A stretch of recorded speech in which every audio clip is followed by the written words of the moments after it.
नमस्कार, आप देख रहे हैं all India progressive politic association और मैं हूं आरती भट्ट।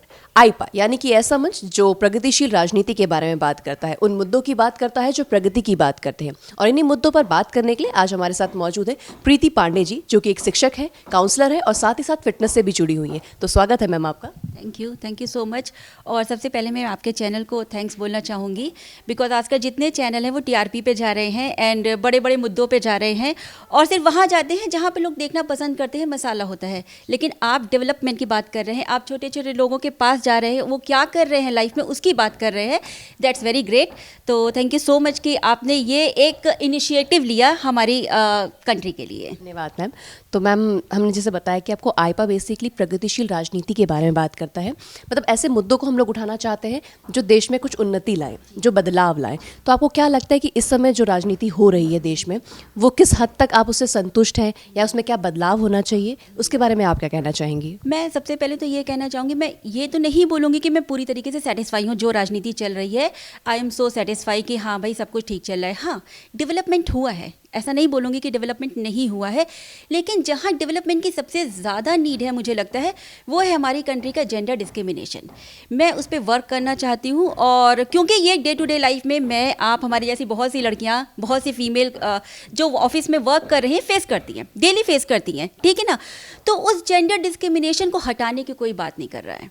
मैं चाहती हूँ उस पर बात हो, सबसे ज़्यादा उस पर बात हो। बाकी डेवलपमेंट की बात करते हैं, सबकी बात करते हैं, ठीक है, हमारे यहाँ हाईवेज़ बन गए, हमारे यहाँ मेट्रोज आ गई, हमारे यहाँ मॉल्स बन गए, ठीक है। बट एक स्मार्ट सिटी स्मार्ट लोगों से होता है। स्मार्टनेस किस में होती है? माइंड में। तो वो चीज़ है, मेरा डेवलपमेंट के नाम पे मेरा है, आप एजुकेटेड हो, स्मार्ट हो, इंटेलेक्चुअल हो। तो मैम, आप कैसे देखती हैं कि किस तरह से इसमें बदलाव लाया जा सकता है, किस तरह से इन मुद्दों को कम करके या इनमें हम प्रोग्रेसिव हो सकते हैं? आपको क्या लगता है कि कैसे कदम उठाने चाहिए, वो कौन से कदम हम उठा सकते हैं? अच्छा मैम, सबसे पहले तो मुझे ऐसा लगता है कि गवर्नमेंट को ऐसी स्कीम लानी चाहिए जो मतलब ईजी टू प्रोसेस हो। जैसे कभी कभी क्या होता है, हम बहुत सारा कुछ करना चाहते हैं अपने एनजीओज़ के लिए, बहुत काम करना चाहते हैं, बट जब गवर्नमेंट ऑफिस जाते हैं वहाँ हमको इतने सारे नॉर्म्स, इतने पैरामीटर्स, इतनी सारी चीज़ें बता दी जाती हैं कि वो एप्लीकेबल होना मुश्किल हो जाता है। तो सबसे पहले हमारे लिए ये होना चाहिए कि गवर्नमेंट जो भी स्कीम लाता है वो easy to work, easy to applicable हो। सबसे पहली चीज़ ये है। दूसरा, हमारा अवेयरनेस, जैसे अभी आपने देखा एक बहुत हमारे यहाँ बर्निंग मुद्दा रहा है किसानों का।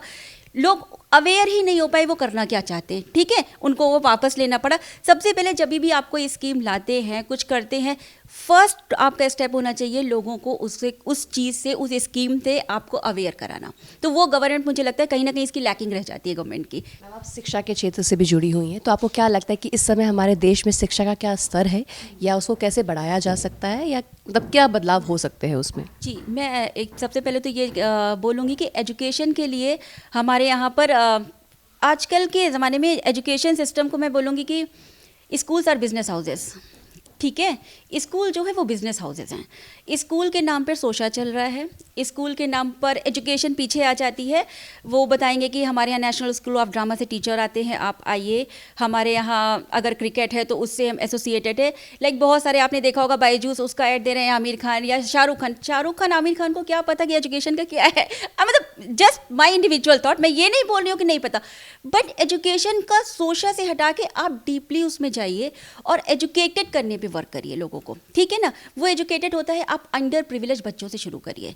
मैं हूँ एनजीओ से एसोसिएटेड, जहाँ पर अंडर प्रिविलेज बच्चों को पढ़ाया लिखाया जाता है, क्योंकि जब हम बेस से स्टार्ट करेंगे ना मैम, तब जाकर आगे बढ़ पाएंगे। और स्पेशली मेरे गवर्नमेंट से ये ज़रूर रहेगा कि ये जो बिजनेस हाउसेज हैं इन पे थोड़ा सा एक्शन लिया जाए। तो मैम, अब की अगले साल ही विधानसभा चुनाव आने वाले हैं, तो जैसे आप मुद्दे जो बता रही हैं, तो आपको क्या लगता है कि और कौन से मुद्दे हो सकते हैं जिन पे जनता को देखना चाहिए और अपने प्रत्याशी को चुन के अपने वोट का सही इस्तेमाल करना चाहिए? बीइंग ए लेडी, मैं फिर उसी पर आ जाऊंगी। बीइंग ए लेडी, मुझे ऐसा लगता है कि सबसे पहले ये जो हमारी कंट्री से जेंडर डिस्क्रिमिनेशन है वो हटाना चाहिए। मेरा ये बहुत, जिसे कहना चाहिए, ऐसा मुद्दा है मेरे लिए ये, क्योंकि मैं उसे फेस करती हूँ। बीइंग ए लेडी, किसी भी डिपार्टमेंट में आप चले जाइए, आपको वो दिख जाएगा। तो अब की जब भी ये आएगा, हमारे यहाँ बहुत डेवलपमेंट हो रहा है, सब कुछ हो रहा है जिसे हम देख भी पा रहे हैं, लेकिन मुझे ऐसा लगता है कि औरतों के लिए, महिलाओं के लिए और स्पेशली जो हमारे गर्ल चाइल्ड हैं उनके लिए गवर्नमेंट को ऐसी स्कीम लानी चाहिए कि वो फील कर सकें कि हाँ, हम अगर यूपी में रह रहे हैं तो सेफ़ हैं, हम प्रोग्रेस करेंगे और एक अच्छे एनवायरनमेंट में रह रहे हैं, एक हेल्दी एनवायरनमेंट में रह रहे हैं। अभी भी हमारी कंट्री में कंट्री कह लीजिए, या आप अगर यूपी की बात बोल रहे हैं तो यूपी को कह लीजिए। मैं लास्ट 8 ईयर से दिल्ली में थी, अभी मैं यहाँ लखनऊ में हूँ। तो मुझे ऐसा लगता है कि अभी भी रात को निकलते टाइम हमें एक इनसिक्योरिटी फील होती है। ठीक है, वो इनसिक्योरिटी इसलिए होती है क्योंकि कहीं ना कहीं हमारा सिस्टम ऐसा है, एक्शन उन पे इतना नहीं है कि हमें ये हो कि अरे नहीं, अगर हम जाके कंप्लेन करेंगे तो कोई इतना इमीडिएट एक्शन होगा कि हम अच्छा फील कर सके। तो वो एक जो इनसिक्योरिटी है, मतलब स्पेशली महिलाओं के लिए वर्क होना बहुत ज़रूरी है। मैम, आपको क्या लगता है कि इसके क्या महिलाओं को राजनीति में उतरना चाहिए, या महिलाओं की राजनीति में कितनी भागीदारी है? आपको क्या लगता है कि महिलाओं को कहाँ कौन सा स्टेप लेना चाहिए कि वो बदलाव ला सके? सबसे पहले तो मैं ये बोलूँगी उन्हें, महिलाओं का बहुत अच्छा, आपने ये क्वेश्चन बहुत ही अच्छा किया है कि महिलाओं को क्या, सबसे पहले तो महिलाओं का जो एक माइंडसेट है लोगों का ना, क्या महिलाओं को राजनीति में क्या क्वेश्चन हट जाना चाहिए। ठीक है ना, जब ये क्या हट जाएगा, क्या महिलाओं को क्यों नहीं सोचे, जैसे हमारे यहाँ हर क्षेत्र में मेल पुरुष काम कर रहे हैं वैसे ही महिलाएं काम कर रही हैं। अब जैसे कोई भी जब मेरे से क्वेश्चन करता है, ये क्वेश्चन मेरे से पहले भी किया गया है, तो मुझे ऐसा लगता है जब क्या आता है ना, तो मैं महिलाओं के पोटेंशियल पे डाउट क्रिएट करते हैं। ठीक है, जब आपसे पूछा जाता है क्या आप एक महिला होकर फिटनेस इंस्ट्रक्टर है, तो वो क्या जो है, क्यों नहीं कुछ, क्यों नहीं मुझे भी उतना अप्रिसिएशन मिले, क्यों नहीं मेरे लिए भी ये सोचा जाए जैसे और लोग वर्क करते हैं। क्या से क्या मतलब है, मैं अपने आप को उतनी इनफ कैपेबल मानती हूँ, उतनी ही इनफ स्ट्रेंथवान मानती हूँ, सब कुछ उतना ही मानती हूँ जितना एक पुरुष है। तो सबसे बड़ी बात है कि मुझे लगता है हाँ बिल्कुल पॉलिटिकली महिलाओं को आना चाहिए, क्योंकि एक महिला जिस चीज़ से गुजरती है, फील करती है, जिस सराउंडिंग से, जिस प्रॉब्लम्स से जो उसकी लाइफ में होती है, वो उसके लिए एक्शन बेटर ले सकती है कंपैरिजन टू एक मैन। मैम, महिलाओं को आप क्या कहना चाहेंगे हमारे इस मंच से कि वो किस तरह से आगे बढ़े या अपनी सोच को किस तरह से समाज के सामने खुल के रख सके? जी, मैं महिलाओं से यही कहना चाहूँगी सबसे पहले तो कि एक वो जो दिमाग में माइंडसेट है ना हमारे समाज का, कि ये महिला है, खुलकर बोले नहीं, खुल के रहे नहीं, खुल के जिए नहीं, फियरलेस नहीं हो। मैंने बहुत फेस करा है because I am very fearless personality, but I am blessed also कि मैं एक ऐसी फैमिली से आती हूँ जहाँ पर मेरे पेरेंट्स ने मुझे ऐसी अपब्रिंगिंग करी कि जब मैं थोड़ी सी बड़ी हुई तो उन्होंने कहा देखो इसको बताना चाहिए था कि लड़की है। जब मैं थोड़ी सी बड़ी हुई कि इसको बताना चाहिए था कि ये एक गर्ल है। तो मैं उस फैमिली को बिलोंग करती। एंड देन मेरे husband, he is very supportive. जब मैंने बोला कि मैं I am a teacher by profession but my passion is fitness, तो मेरे हस्बैंड ने बहुत सपोर्ट करा। मैंने एक टीचिंग का अभी लास्ट ईयर से टीचिंग छोड़ के कम्प्लीटली फिटनेस पे वर्क करना स्टार्ट करा है। तो जस्ट मैं ये बोलना चाहती हूँ महिलाओं को कि आप खुलकर सामने आइए, किसी से मत डरिए। आपके दिमाग में अगर आप खुद डिटरमाइन है, खुद आपके अंदर विल पावर है, आप ये मत सोचिए ये आपका सपोर्ट करे, वो आपका सपोर्ट करे। सबसे बड़ी सपोर्टर आप अपनी खुद हैं, क्योंकि जब आप आगे आएंगी ना तो पीछे से आपके साथ कारवां भी आएगा। तो प्लीज़ आप खुलकर सामने आइए और एकदम फियरलेस होकर आगे बढ़िए, क्योंकि आप में वो पोटेंशियल है। अरे आप लाइफ को, एक जीवन को जन्म देते हो, तो जीवन क्यों नहीं बना सकते लोगों का। तो बिल्कुल बस यही है कि ओपन होकर, फियरलेस होकर जीवन में आगे बढ़िए, यही कहूँ। समाज को आप क्या कहना चाहेंगे इस मंच से जो महिलाओं को कम आंकते हैं? मैम, बहुत बड़ा समाज है जो महिलाओं को कम आंकता है, बहुत बड़ा है समाज। बस मैं यही बोलूँगी कि जजमेंटल मत होइए महिलाओं के लिए। आप जब कहते हैं ना क्या ये महिला है, इसको ऐसे रहना चाहिए, इसको वैसे रहना चाहिए, इतने सारे नॉर्म्स, इतने सारे पैरामीटर्स, सब कुछ महिलाओं के लिए जब बना देते हैं ना आप, तो कुछ ना होते हुए भी वो हमारे माइंड में अपने आप सेट होने लगता है। धीरे धीरे, ग्रेजुअली, स्लोली वो हमारे माइंड में आने लगता है कि अच्छा हमारी सोसाइटी महिलाओं को ऐसे देखती है, ऐसे ऑब्जर्व करती है, ऐसे हमें रहना चाहिए।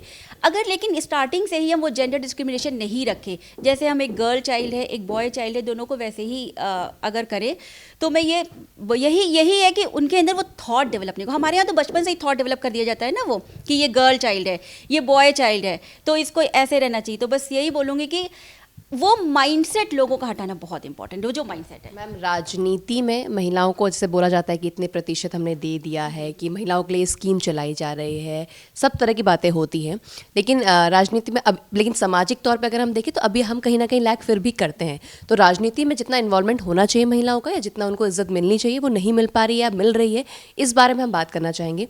क्योंकि ये मंच वही है क्योंकि हमारा देश एक ऐसा है जहाँ पे राजनीति बहुत अहम हिस्सा है, बहुत अहम हिस्सा है।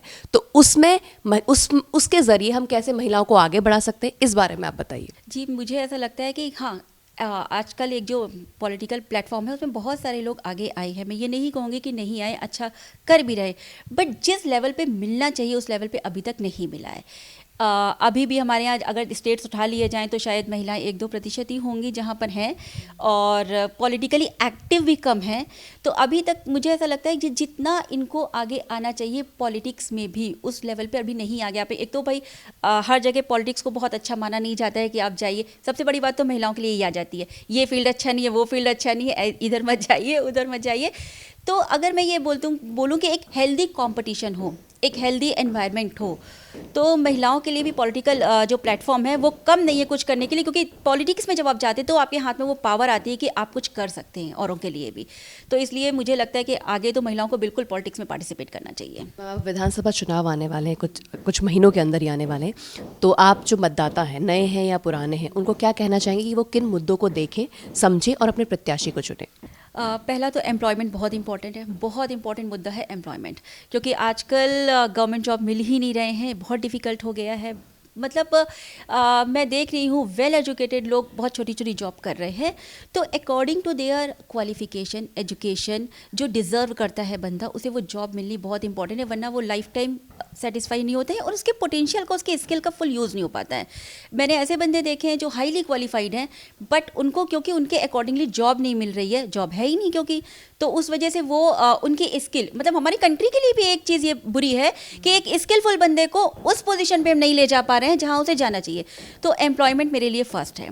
देन फिर बोलूँगी मैं, मुझे महिलाओं की सिक्योरिटी का बहुत इशू है, बहुत ज़्यादा, because I am a very fearless person. लेकिन जब रात को निकलती हूँ और मुझे 4 लोग बोलते हैं कि नहीं नहीं यू आर ए गर्ल या यू आर ए वुमन, तो तुम्हें इतना फियरलेस नहीं होना चाहिए कि आप निकल जाएं। तो सिक्योरिटी और महिलाओं को आगे आने का, मैंने कहा ना, एक स्मार्ट सिटी स्मार्ट मेट्रो चलाने से नहीं थी, स्मार्ट थॉट से होता है, तो स्मार्ट थिंकिंग बहुत इंपॉर्टेंट है। तो ये सारे मुद्दे मेरे होंगे अब की इलेक्शन के लिए। धन्यवाद मैम।